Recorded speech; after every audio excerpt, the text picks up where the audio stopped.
So, believe it or not, at the start of the race, we had a pretty caution-free start, as for the first time in 4 races, we did not have a crash in lap number 1, and Kyle Kirkwood pushed the pace early as Alex Palou stayed in second on a fuel-saving strategy to kind of build time and consistency, pushing some of the fastest laps on the day.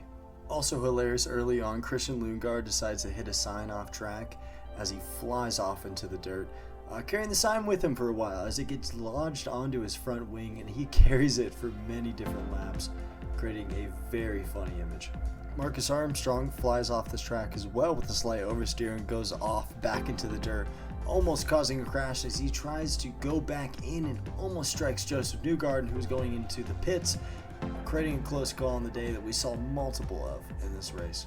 Scott Dixon also had an incident early as he flew off the pit wall and hit the side, damaging his front wing. And then finally, after some clean racing and not a lot of action, we finally had our first caution on the day when Luca Giotto flew out into the wall. We finally had our restart on lap number 40 as Alex Palou pushes the pace in first as Rojan Grosjean made a move on Pato O'Ward up into second position, his highest position on the day.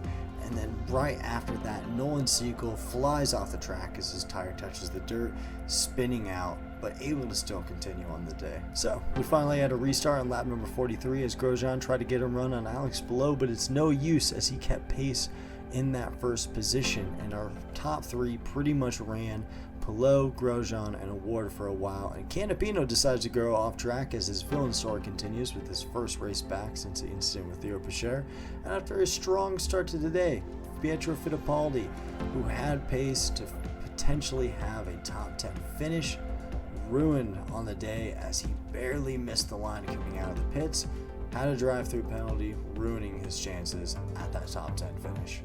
Then Marcus Armstrong is hit by Christian Lundgaard, who tries to make a pass off into the inside as Marcus Armstrong flies off the track into the dirt, ending his great chances on the day. And then with 18 to go, shit just decides to hit the fan. 17 to go, Scott McLaughlin dives in front of teammate Will Power, and then that move proved to be unlucky for him as he spun off the track.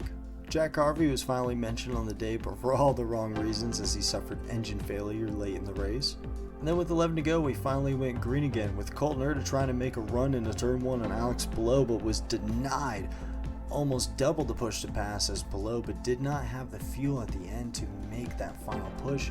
He said that he was going to try and have it on the initial restart. If he couldn't have it, he was going to hold for that podium position, which a pretty hurtful situation if you're Colton Herta. I mean, looking at this was your first strong chance for a first win on the season.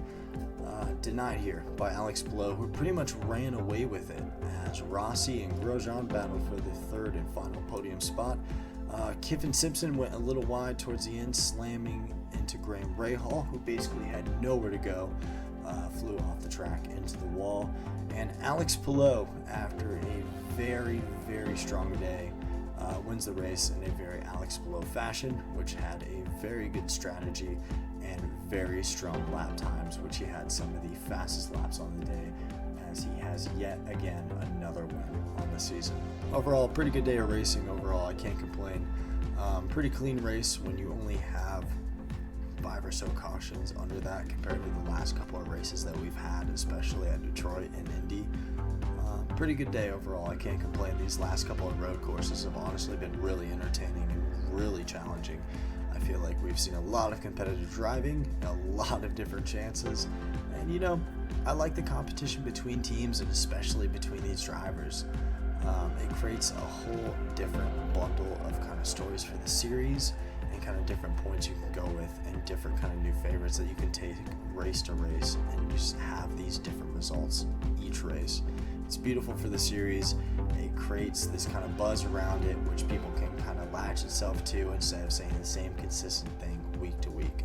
Some other good key points to point out as well in terms of finishes. Will Power, after having struggles early and getting 10 positions down, finishes the day in 7th. Pato O'Ward, pretty quiet day for him, but finished out the day in 8th. Santino Ferrucci had a pretty good day and strong finish for him in 9th. Marcus Ericsson, after slipping a little bit into the dirt, finishes in 10th. Felix Rosenqvist, after having a couple struggles early, finishes in 11th. And Nolan Siegel gets your biggest mover of the day award, finishing the day in 12th position after a struggle and slipping out into the dirt early. Christian Rasmussen finishes in 13th. Pietro Fittipaldi, after the drive-through penalty, finishes the day in 14th.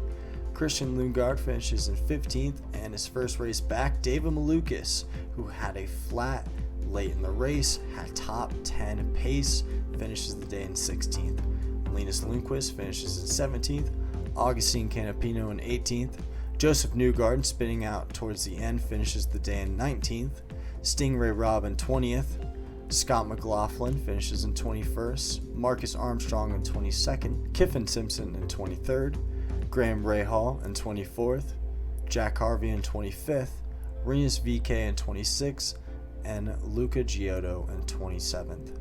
So that was the 2024 Monterey Grand Prix at Laguna Seca.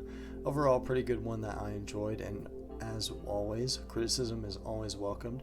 I'm really enjoying doing this series so far, kind of going over these races and doing little recaps. So let me know what any of you guys think, any thoughts so far on the season overall, or just kind of the series in general. Let me know. I really appreciate it. Thank you for taking the time of your day to watch, and I'll see you at the next race at Mid-Ohio.